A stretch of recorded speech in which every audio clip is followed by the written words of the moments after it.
What's going on, guys? It's your boy Michael, aka Leaving Sunset here. Welcome to the show. Welcome to another episode of Coffee Roast. It's not much of a roast this episode. It's more like of a review.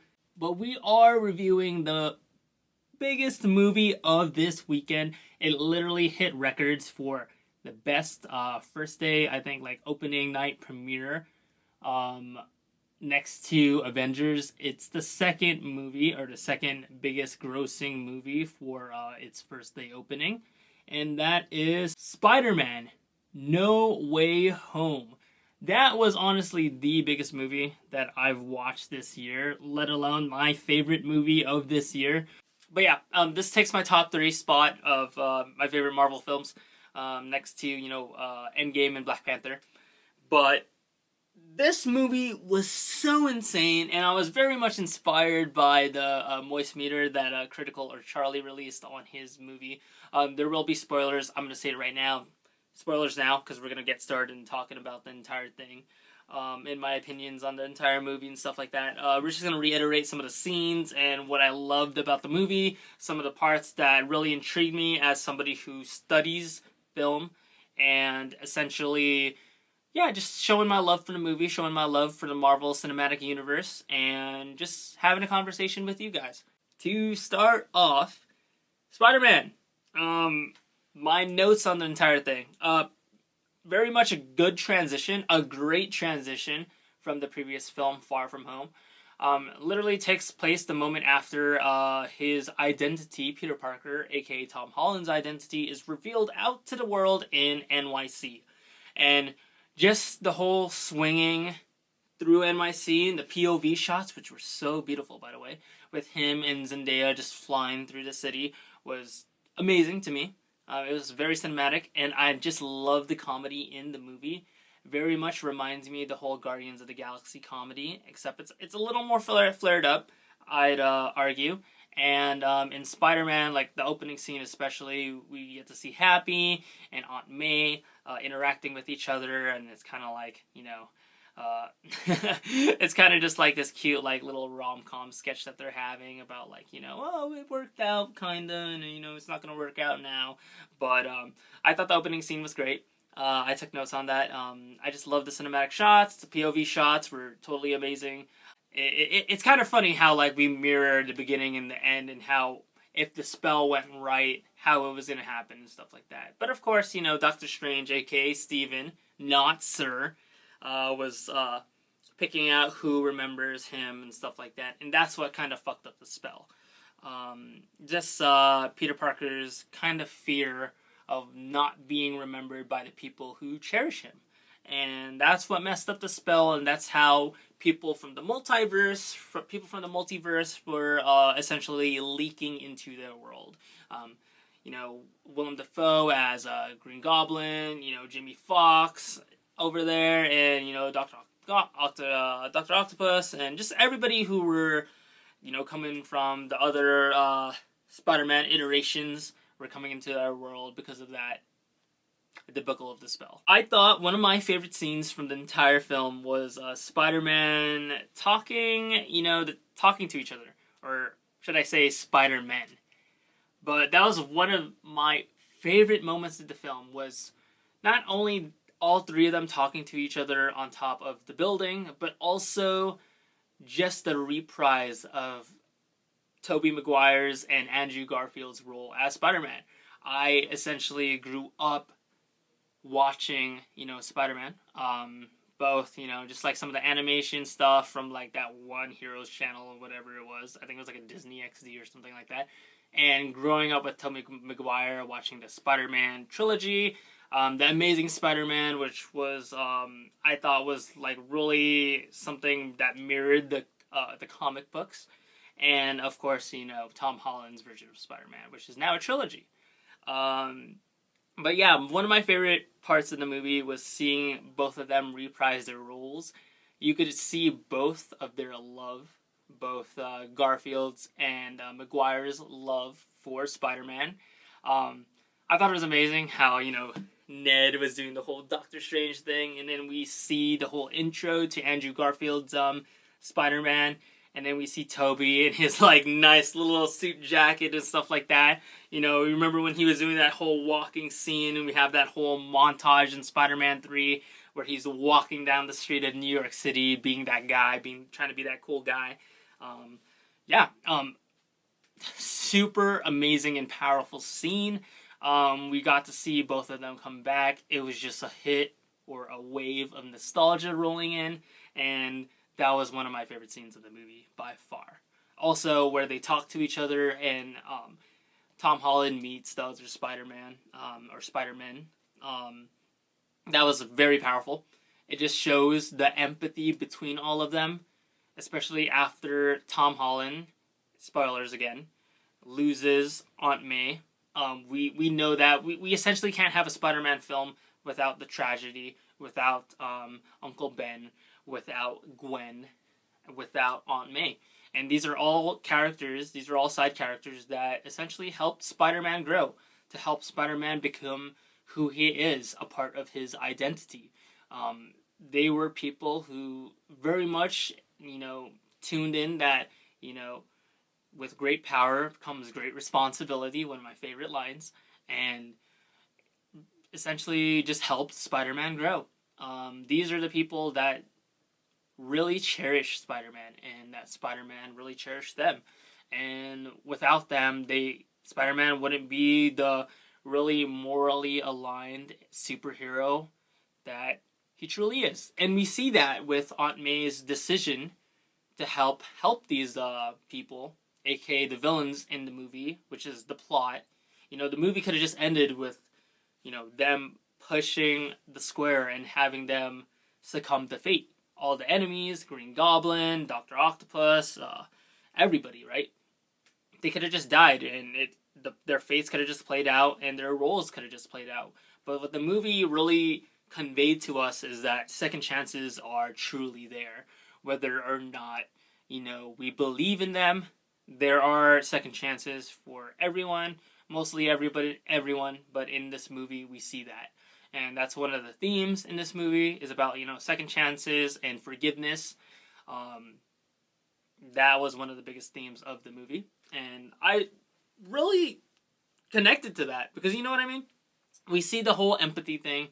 We see the whole empathy between the three, connecting their losses to each other, and essentially just having them, kind of just be Spider-Man together. Seeing how they fluctuate, seeing how they work together, seeing their, teamwork together, especially at the final battle scene. We get to see how much they have in common and how much they also differ as well. How their roles really grew on us. Whether we liked or favored Maguire, whether we really loved Garfield and his really comic book iteration of Spider-Man, or if we really liked Tom Holland and how he plays Spider-Man as well.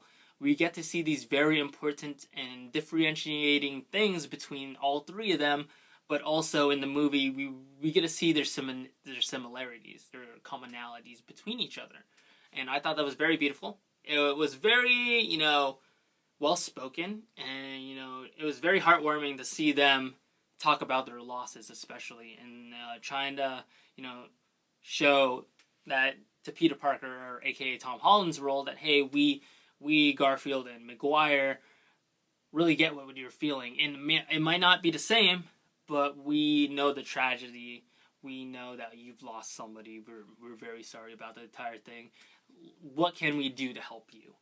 And speaking about that, very iconic appearances, and it's what made this film essentially a Marvel super film, because it very much, these characters coming back, it felt like Infinity War. It felt like this, combination, or these like mixing of appearances of people coming back. It was just a flood of emotions, and I was in a theater where people were like yelling and screaming and being like, "Oh my God, it's Tobey Maguire again!" or "Hey, it's Garfield." I was one of those people, by the way. Everybody was having a blast. The theater was amazing by far.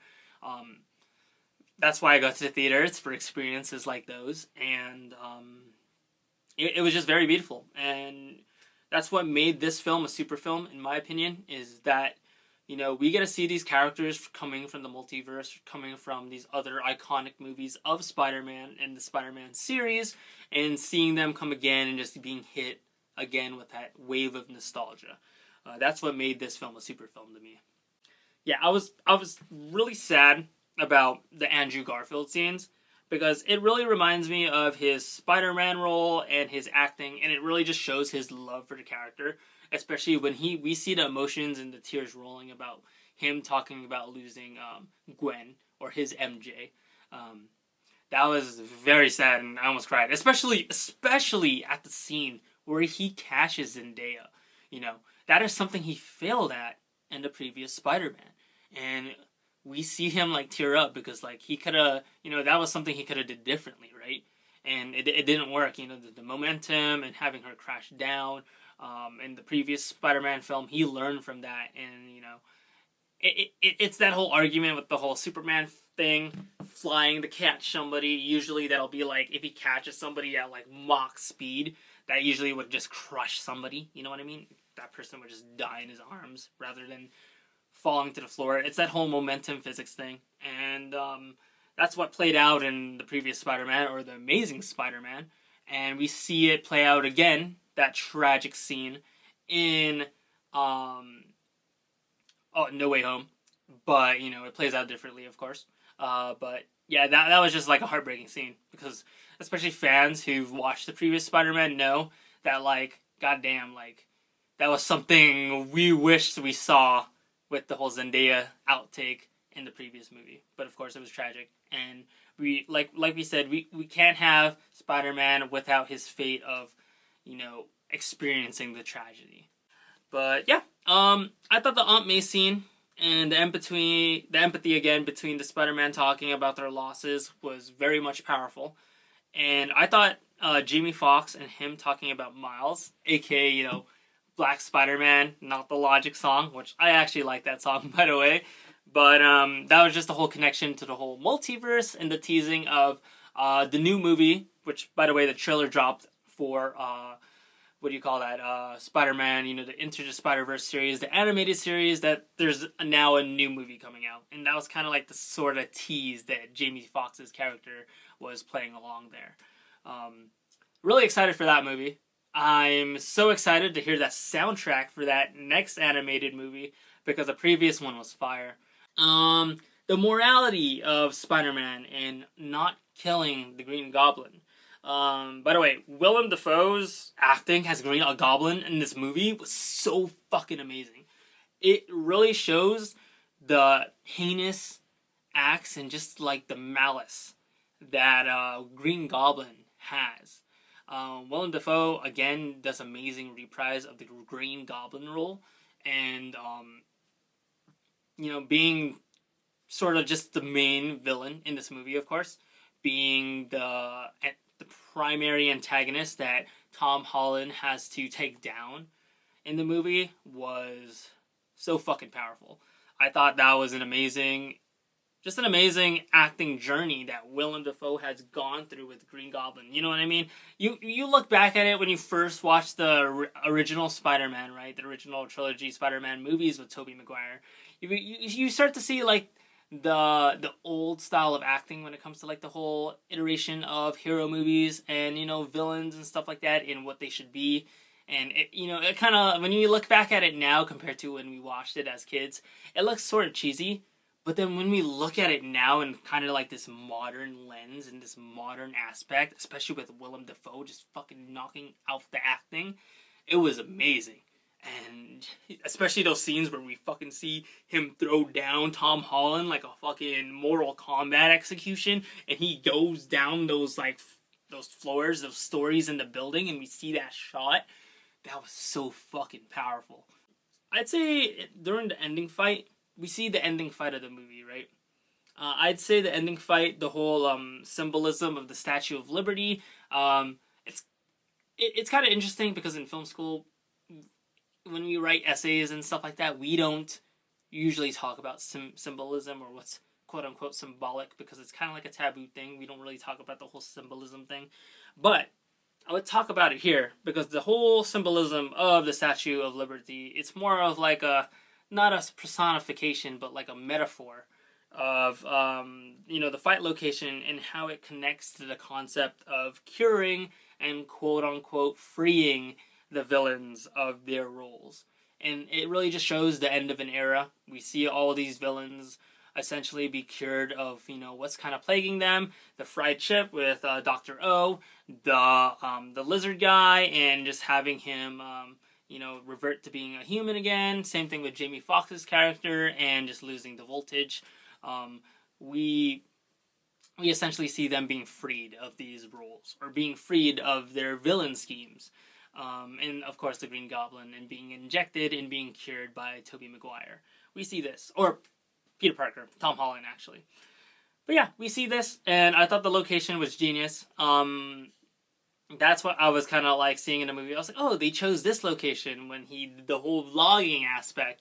But then I see it again, and I thought to myself, I was like, wait, this is so fucking smart. Statue of Liberty, freedom, liberation. Spider-Man scene, and how it goes along with the meme of the Spider-Man pointing at each other. They really took that whole internet picture, that internet meme, and put it into this movie. And how, like, hey, Peter Parker, when Ned is in the laboratory, right, or the laboratory, and he says, hey, Peter, and then they all go, yeah, and then they all, like, look at each other. Oh, dude, they do that internet meme justice. I thought that was amazing. That was one of the funniest scenes in the movie as well. And that kind of awkward take between them, you know what I mean? Really makes Spider-Man who Spider-Man is, because he's sort of like a solo guy that we see, apart from the whole Tom Holland's take of Spider-Man, and we see the Avengers stuff.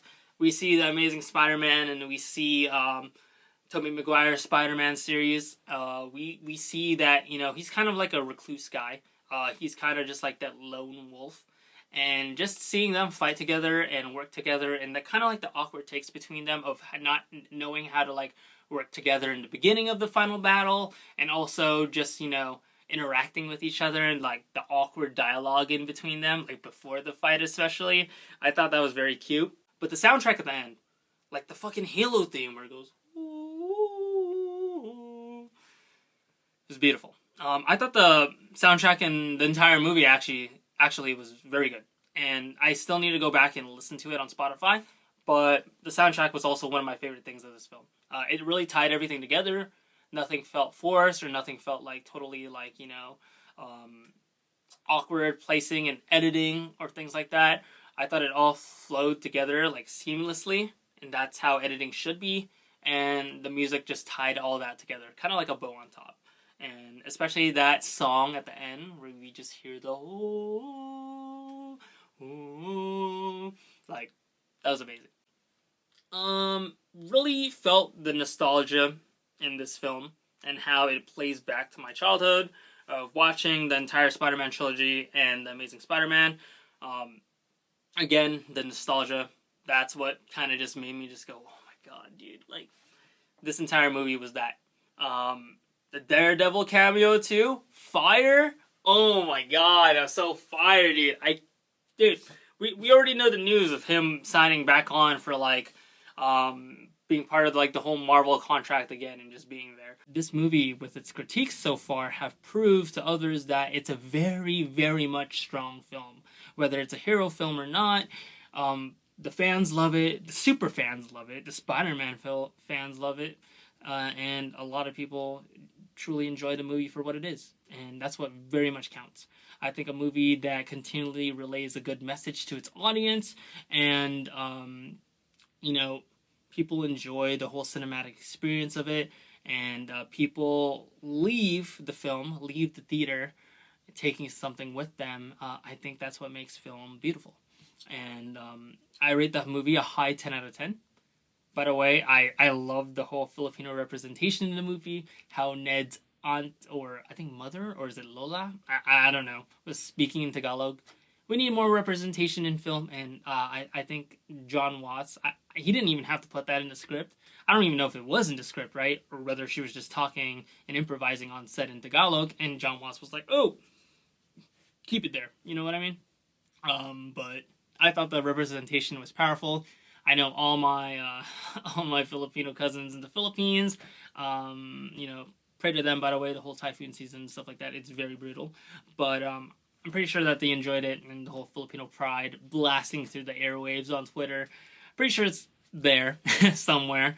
But I like the representation. We need to see more of it, and that's one of the things I look forward to when it comes to the animated Spider-Man Into the Spider-Verse stuff. Is that I can't wait to see Miles again, and that is my favorite Spider-Man movie, by the way, is Into the Spider-Verse. I can't wait to listen to the soundtrack and the representation behind that movie, the acting, the crew, and all that. I can't wait to see what's to come. But yeah, sort of a long video, not really a roast, but you know, coffee roast can be wholesome as well. And I genuinely love the MCU and just talking about film in general. I talk about it for like hours, but I'm just gonna leave you guys here with that. Thank you so much for watching. I really do appreciate you guys for stopping by and just listening to me. The sun has set. Thank you guys so much for watching. Subscribe down below, it's free. Leave a like and leave a comment. Tell me what your favorite scene is in the movie. I'll tell you mine, and I think I already said it before, but my favorite scene is actually when we see the reprises of the role for both Maguire and Garfield just coming in through the portal and just being the whole kind of maniacal, comedic, and just very much heartwarming Spider-Man that we've all come to love, and the nostalgia within it. But yeah, thank you guys so much for watching. This is Michael, Leaving Sunset, signing out.